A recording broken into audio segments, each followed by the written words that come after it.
Hello दोस्तों, बड़ी आप सब लोग कैसे हो? अच्छे हो ना?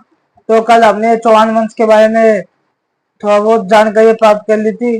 जो चौहान वंश है, उनकी जानकारी एक चंद बदाई नाम का व्यक्ति है। और चंद बदाई अपनी पुस्तक पृथ्वीराज आश्रम बताता है कि जो ये चौहान थे ये अग्निवंशी थे। और ये बताता है कि एक एक ऋषि वशिष्ठ थे। ऋषि वशिष्ठ ने आबू पर्वत पर एक यज्ञ किया था। उस यज्ञ के अग्निकुंड में से चार चार राजपूत राजाओं की उत्पत्ति होती है, जैसे चौहान, चालुक्य, परमार और प्रताप। और इनको मोहनोत्तनसी व सूर्यमल मिश्रा ने इनका इनके जो सिद्धांत था, इन सिद्धांत का समर्थन किया था। और उसके बाद में जो इन्हें चौहानों को कोई सूर्यवंशी बताता है, जैसे पृथ्वीराज विजय की पुस्तक में, हमीर वासो, हमीर महाकाव्य में और विजयराज चतुर्थ ने अजमेर अभिलेख में बताया कि जो चौहान है ये सूर्यवंशी थे। उसके बाद में ये गौरी शंकर हीराचंद ओझा भी बताते हैं कि जो चौहान है ये सूर्यवंशी थे। उसके बाद में इन्हें कोई चंद्रवंशी बताया गया है।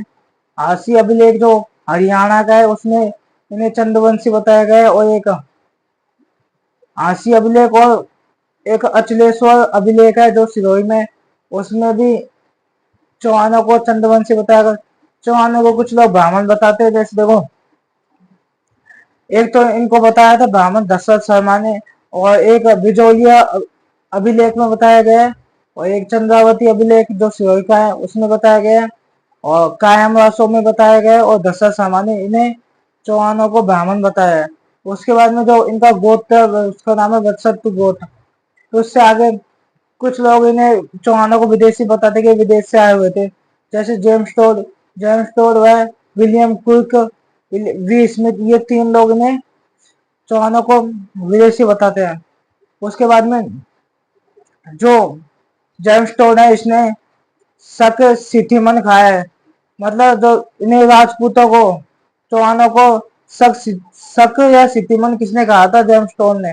उसके बाद में ये इन्हें इंद्र के वंशज भी बताते हैं कुछ लोग। तो एक रायपाल का सिहाड़ी अभिलेख है। सिहाड़ी अभिलेख जो पाली में, उसमें बताया गया कि जो चौहान है ये इंद्र के वंशज थे। उसके बाद में अब इनका उत्पत्ति स्थल देखेंगे। चौहानों का उत्पत्ति स्थल है इनका सपार लक्ष्य, जो सामा झील के चारों का क्षेत्र। उसके बाद में जो इनकी जो राजधानी है वह थी अहिच्छत्रपुर, जो नागौर में है। और बताऊं, और जैसे हमने कल साम्राज्य में का इतिहास पढ़ा था, उसमें साम्राज्य में चौहान वंश का शासन था। पहला राजा हुआ था चौहानों का वासुदेव, राजा वासुदेव। इसने राज चंद्रशेखर नाम का एक व्यक्ति, उसकी पुस्तक प्रबंध कोश के अनुसार इसने 551 ईस्वी में चौहान राज्य की स्थापना की थी। और बिजोलिया अभियान के अनुसार इसने सामर झील का निर्माण करवाया था। किसने? वासुदेव ने। फिर हमने अगला राजा है आज गुआ पश्च। इसने यह पहले प्रतिहारों का सामंत था। नहीं, इसने जो गुआ पश्च है, इसने यहाँ पर पहले पहले प्रतिहारों का सामंत था ये है। उसके बाद में प्रतिहारों के राजा नागभट्ट सेकंड ने इसे गुआ पश्च को वीर वीर की उपाधि दी थी। और फिर इसने कालांतर में इसने प्रतिहार राजाओं की अधीनता स्वीकार करने से मना कर दिया था। किसने? गुआ पश्च ने। यह पहला स्वतंत्र चौहान राजा था। तो आज कल हमने इतनी बात कर ली थी। तो आज इससे आगे हम अगला राजा गुआ पश्च नाम का।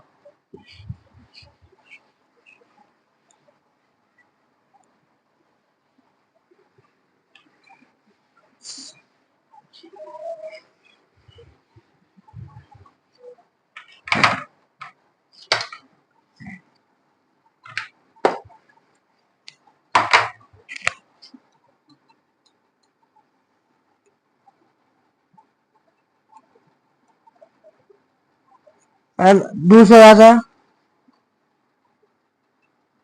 गुआ पश्च।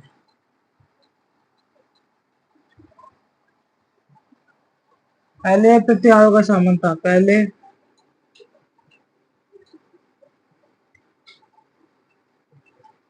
पहले यहाँ पहले यहाँ पर क्या था, प्रतिहारों का सामंत था। पर प्रतिहारों का सामंत था, सामंत था। प्रतिहार राजा, राजा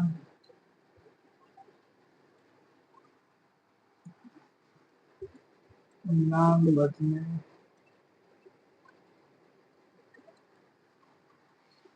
प्रतिहार राजा नागवत में, नागवत मैं लिख देता हूँ। चलिए, नागवत, नागवत तो ठीक तो है ना ये। नागवत सेकंड ने इसे वीर की उपाधि दी थी, इसे वीर की उपाधि दी थी। और कालांतर में इसने प्रतिहारों की अधीनता स्वीकार करने से मना कर दिया था, स्वीकार करने से मना कर दिया, मना कर दिया था। उसके बाद में यह पहला स्वतंत्र,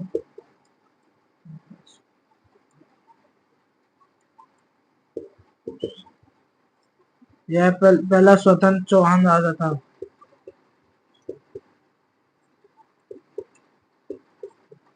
देखो, गूगल फर्स्ट, पहले यह, पहले यहाँ पर का साम्राज्य में, यहाँ पर प्रतिहारों का साम्राज्य है। यहाँ पर गूगल फर्स्ट प्रतिहारों का क्या था, एक सामंत था। कौन? Google first. प्रतिहारों को, प्रतिहार राजा नागवत सेकंड ने इसे वीर की उपाधि दी थी। चौहान पहले, तो एक मिनट समझ में आएगा।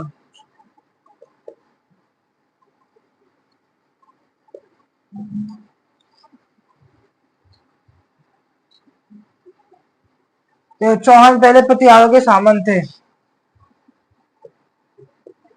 चौहान पहले, चौहान पहले प्रतिहारों के सामंत थे, प्रतिहारों के सामंत थे तथा प्रतिहार राजा नागवत सेकंड ने इसे वीर की उपाधि दी थी। इसे गुआ पश्तो, कालांतर में इसने प्रतिहारों की अधीनता स्वीकार करने से मना कर दिया। अधीनता में लिखना, अधीनता, कालांतर में इसने प्रतिहारों की अधीनता स्वीकार करने से मना कर दिया। किसने? गुआ पश्तो। यह पहला स्वतंत्र चौहान राजा था, यह पहला स्वतंत्र चौहान राजा था। अब इसके बाद में अगला राजा चंदा बरदाई, चंदन, चंदन लाल। अगला राजा चंदन लाल, इसकी एक रानी थी, उसका नाम था आत्मप्रभा, आत्मप्रभा या रुद्राणी। इसने उसका झील, झील में 1000 दीपक जलाए, जलाकर भगवान शिव की पूजा की थी। तो इसके बारे में लिखना है, इसकी रानी, अगला राजा ही है ना, इसकी रानी आत्मप्रभा,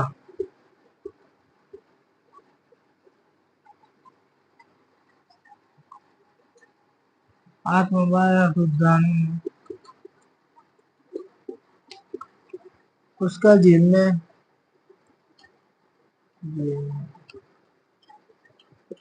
1000 दीपक जलाकर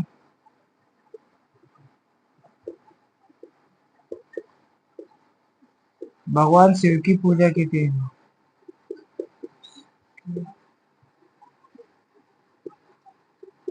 शिव की पूजा की थी।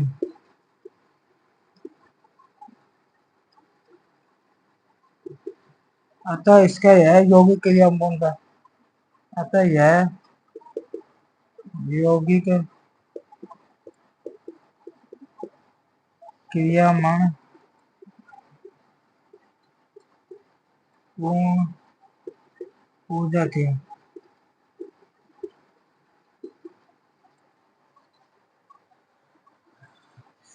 इसने इसकी रानी आत्मप्रभा रुद्रानी ने पुष्कर झील में गदा दीपक जलाकर भगवान शिव की पूजा की थी या करती थी? पूजा करते थे। अतः यह यौगिक क्रिया मणि पूर्ण पूजा थी। देखो, पहला राजा हमने, दूसरा राजा देख लिया गुहोपष्ट। यह चौहान, पहले चौहान चौहान थे ना, ये राजा, यह पहले पतियारों का सामंत था। और राजा नागभट्ट सेकंड ने इसे वीर उपाधि दी थी, कारण तब इसने पतियारों के अधीन था, स्वीकार करने से मना कर दिया। यह पहला स्वतंत्र चौहान राजा था। चंदन राज, इसकी रानी आत्मप्रभा, आत्म आत्म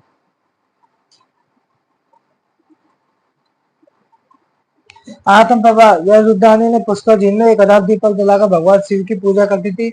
अतः यह एक यौगिक क्रिया मणि पूर्ण पूजा थी। तो इतना 49 पे वो आगे लिखेंगे।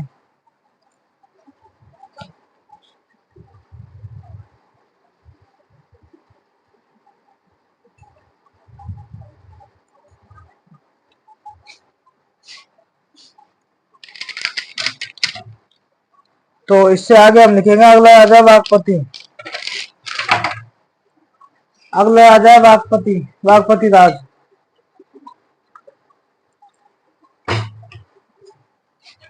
बता लिया आप सबने?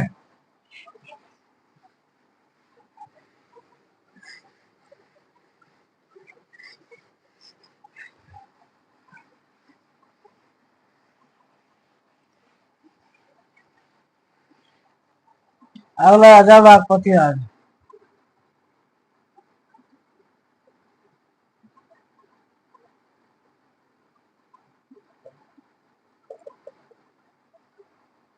यह वागपति राज ने 108 युद्धों का 108 युद्धों का क्या था, विजेता। इसने 108 युद्धों का युद्ध किया, उनका विजेता था। तो यह 108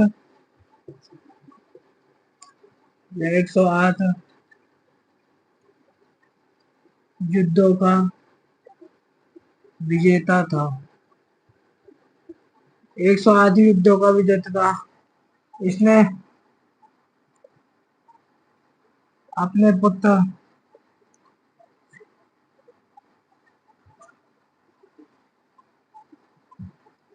इसके पुत्र लक्ष्मण राज ने लाडोल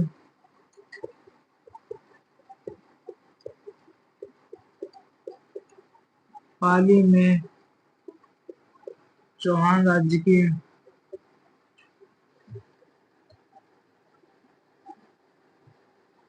की स्थापना की थी। इसका बेटा लक्ष्मण इसके पुत्र लक्ष्मण राज ने नाडोल जो पाली में जगह है, वहां चौहान राज्य की स्थापना की थी। अगला राजा है वागपति के बाद में अगला विग्रहराज सेकंड।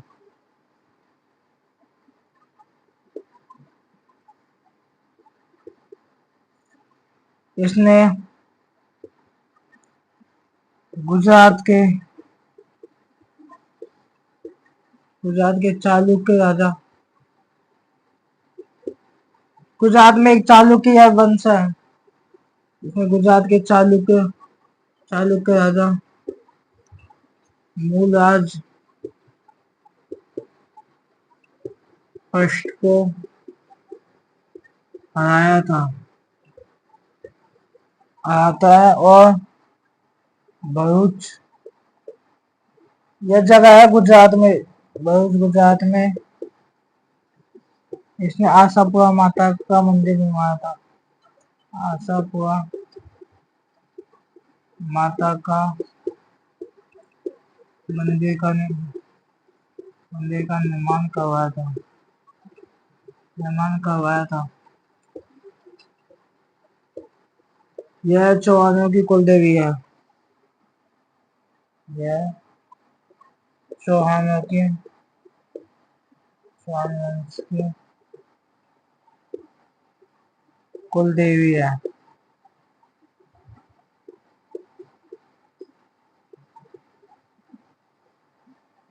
देखो, अगला राजा विग्रहराज सेकंड। इसने गुजरात के एक चालुक्य राजा कौन था, मूलराज फर्स्ट को हराता है।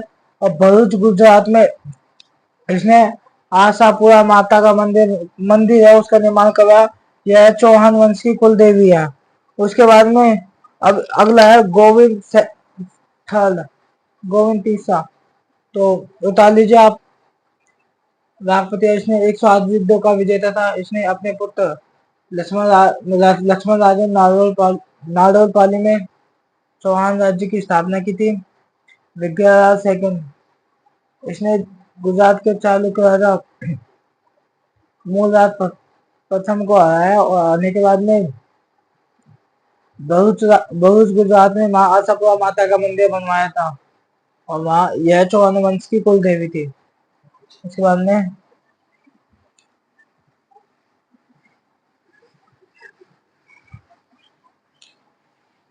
गोविंद थर्ड, अगला राजा गोविंद।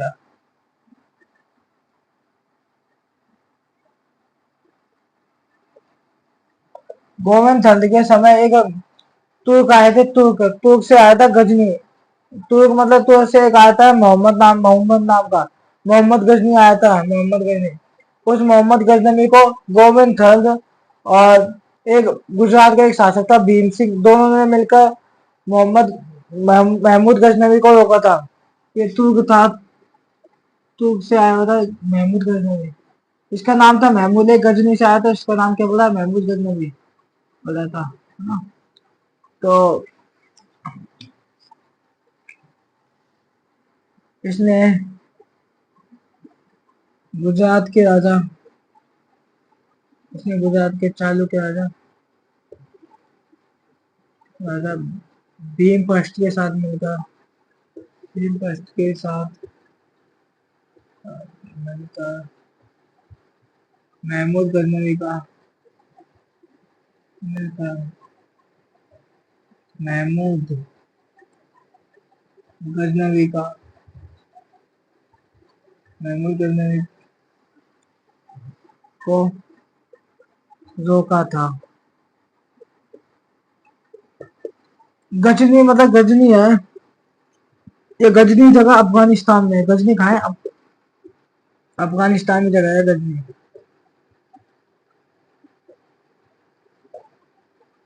अफगानिस्तान में ना। तो इसने गुजरात के चालुक्य राजा भीमपस्ट को बुलाया, तो उन्होंने मिलकर महमूद गजनवी को रोक दिया था। उसके बाद में एक मुस्लिम इतिहासकार होते, मुसलमानों के इतिहासकार थे, उनका नाम था फरिश्ता। फरिश्ता के अनुसार इन गोविंद थर्ड और भीमपस्ट ने महमूद गजनवी को मारवाड़ पार नहीं होने दिया था। तो फरिश्ता के अनुसार फरिश्ता के अनुसार फरिश्ता के अनुसार इसने महमूद गजनवी को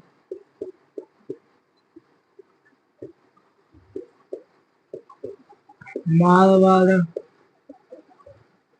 पार नहीं करने दिया।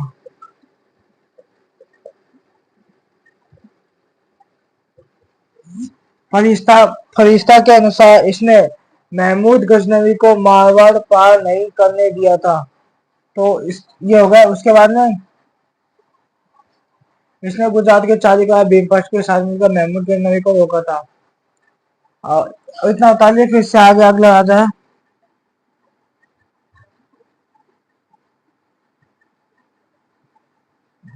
दुर्लभ राज। ये दुर्लभ राज है, यह यह गजनी के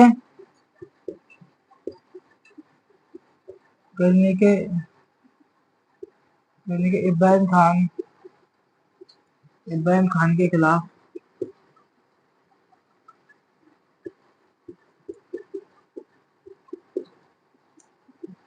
लड़ता हुआ मारा गया था।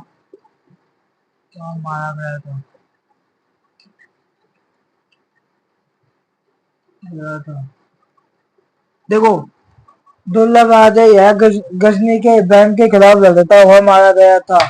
तो इतना उतार लीजिए, फिर से आगे वो लिखवाएंगे। देखो, हमने इसकी एक उपाधि लिखनी है, गोविंद थर्ड की उपाधि थी, वो गलत लिखा था क्या होगा। इसकी उपाधि देखेंगे पहले, तो उपाधियां जो गोविंद थर्ड की उपाधि थी, वेरी घट। व्यय का मतलब होता है दुश्मन। दुश्मन घट में होता है मारने वाला, दुश्मनों को मारने वाला कौन था, गोविंद थर्ड। यह जानने का हमें किसमें मिलती है, पृथ्वीराज विजय की पुस्तक के अनुसार। पृथ्वीराज विजय की पुस्तक के अनुसार, विजय के अनुसार। तो इतना उतार लीजिए।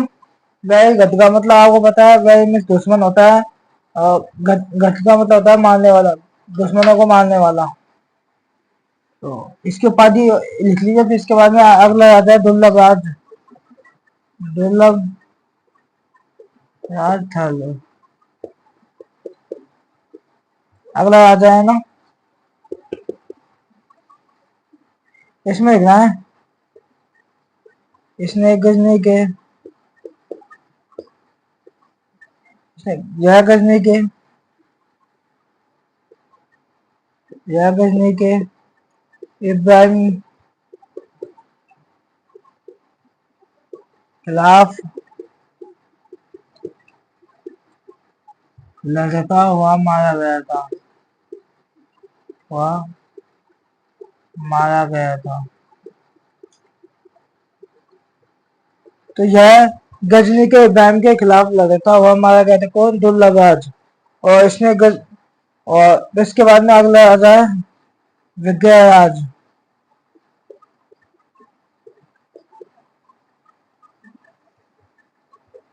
अगला आएगा राजा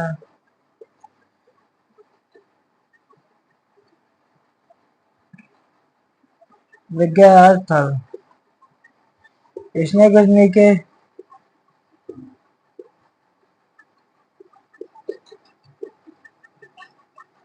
शहाबुद्दीन को हराया था,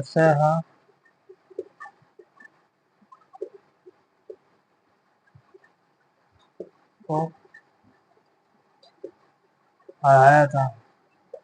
देखो, विजयराज थर्ड ने, इसने तृतीय ने इसने गजनी मतलब अफगानिस्तान के शहाबुद्दीन को हराया था। किसने, विजयराज थल ने। और दुर्लभराज थल यह इब्राहिम के खिलाफ लड़ता हुआ मारा गया था। अब इसके बाद में लिखा पृथ्वीराज फर्स्ट। इसने गजनी के बगुला बगुली बगुली शाह को हराया था। इतना 45 शाह को लिखा है।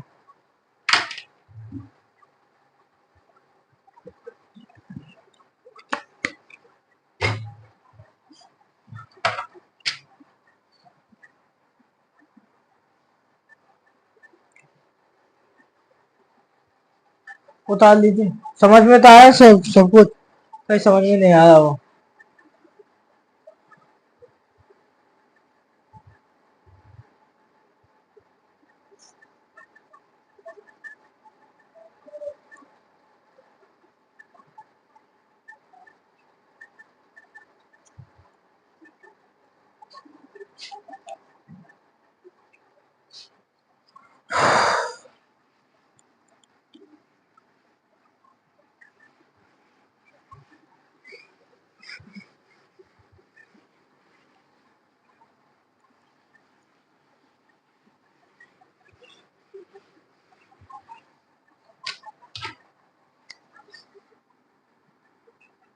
पृथ्वीराज फर्स्ट। इसने गजनी के बगुली शाह को पीट पीट का बगुला बना दिया था इसका पीट पीट का बगुला बना दिया था। तो इसने गजनी के बगुली शाह को हराया था। किसने, पृथ्वीराज बगुली शाह को हराया था। अब इसके बाद में अगला आता है अनुराग। ये अनुराग है अजय राज। अजय राज यह था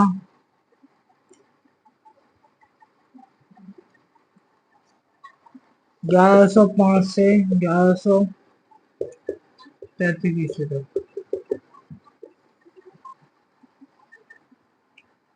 और तो अगला आ जाए अजय राज। अजय राज में से देता हूँ।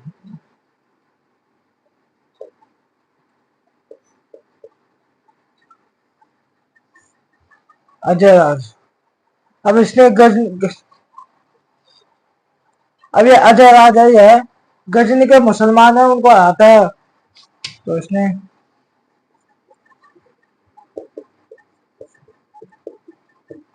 गजनी के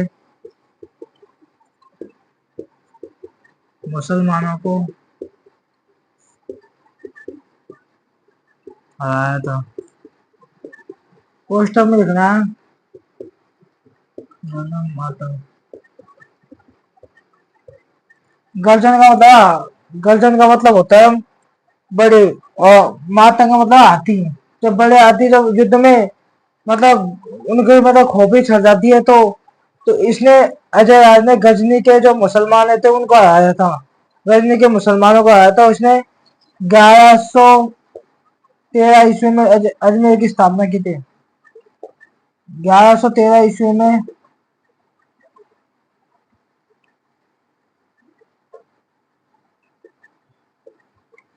1113 ईस्वी में इसने अजमेर की स्थापना की थी।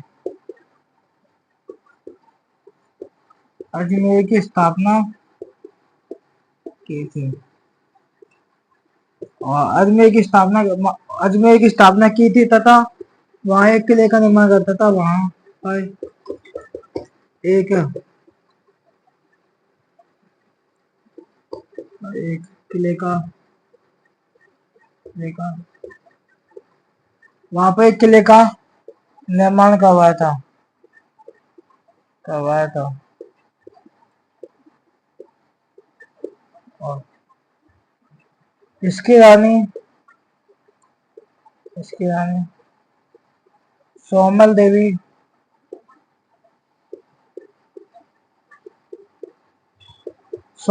या सोमलेखा के लिए चांदी और तांबे के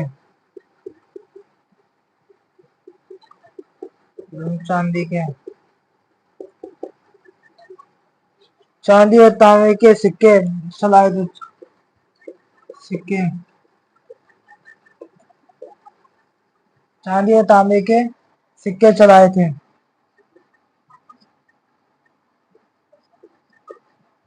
इसने संपूर्ण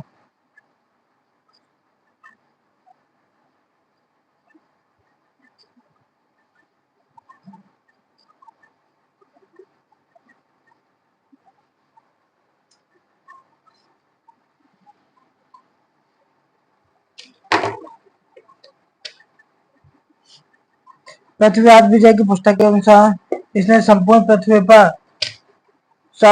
चांदी और तांबे के सिक्के चलाए थे। इसने पृथ्वीराज विजय के अनुसार इसने संपूर्ण पृथ्वी को चांदी से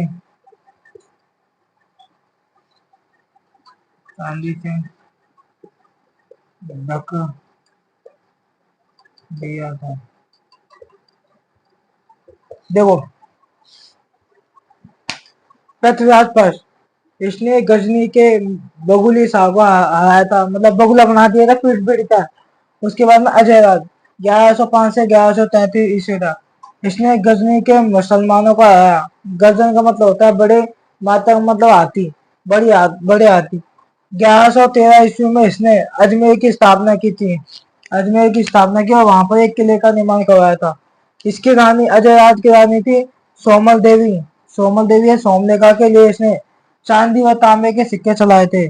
और पृथ्वीराज विजय की पुस्तक के अनुसार पृथ्वी पृथ्वीराज विजय की पुस्तक के अनुसार पृथ्वीराज विजय के अनुसार इसने संपूर्ण पृथ्वी को चांदी से ढक दिया था। संपूर्ण पृथ्वी को चांदी से ढक दिया था। तो इतना उतार लीजिए, फिर आगे बताएंगे।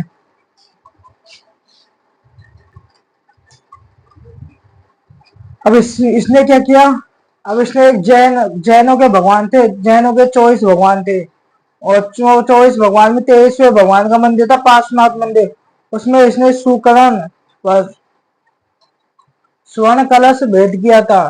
स्वर्ण में सोने का कलश भेंट किया था किसने, अजय राज ने।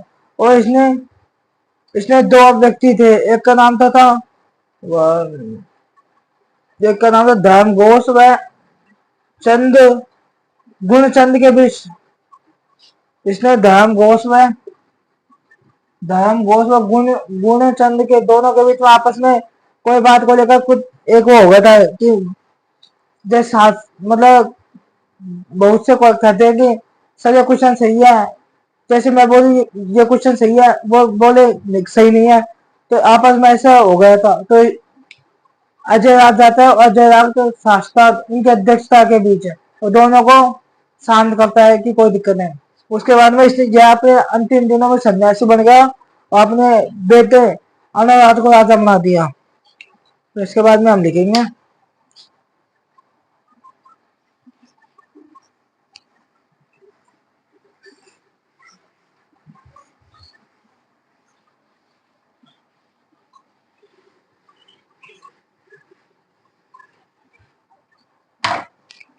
तो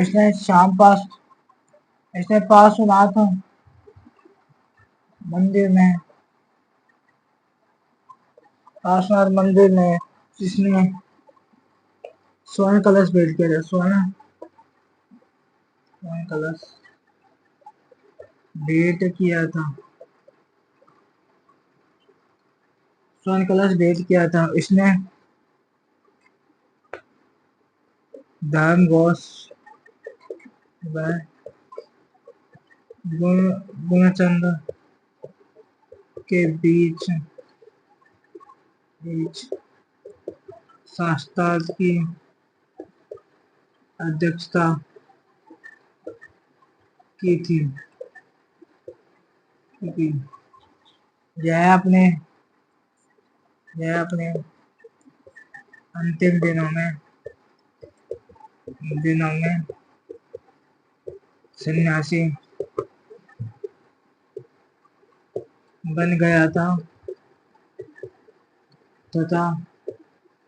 तथा अपने बेटे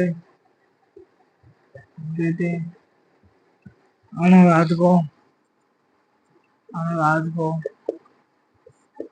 राजा बना दिया था। अनुराध का शासनकाल है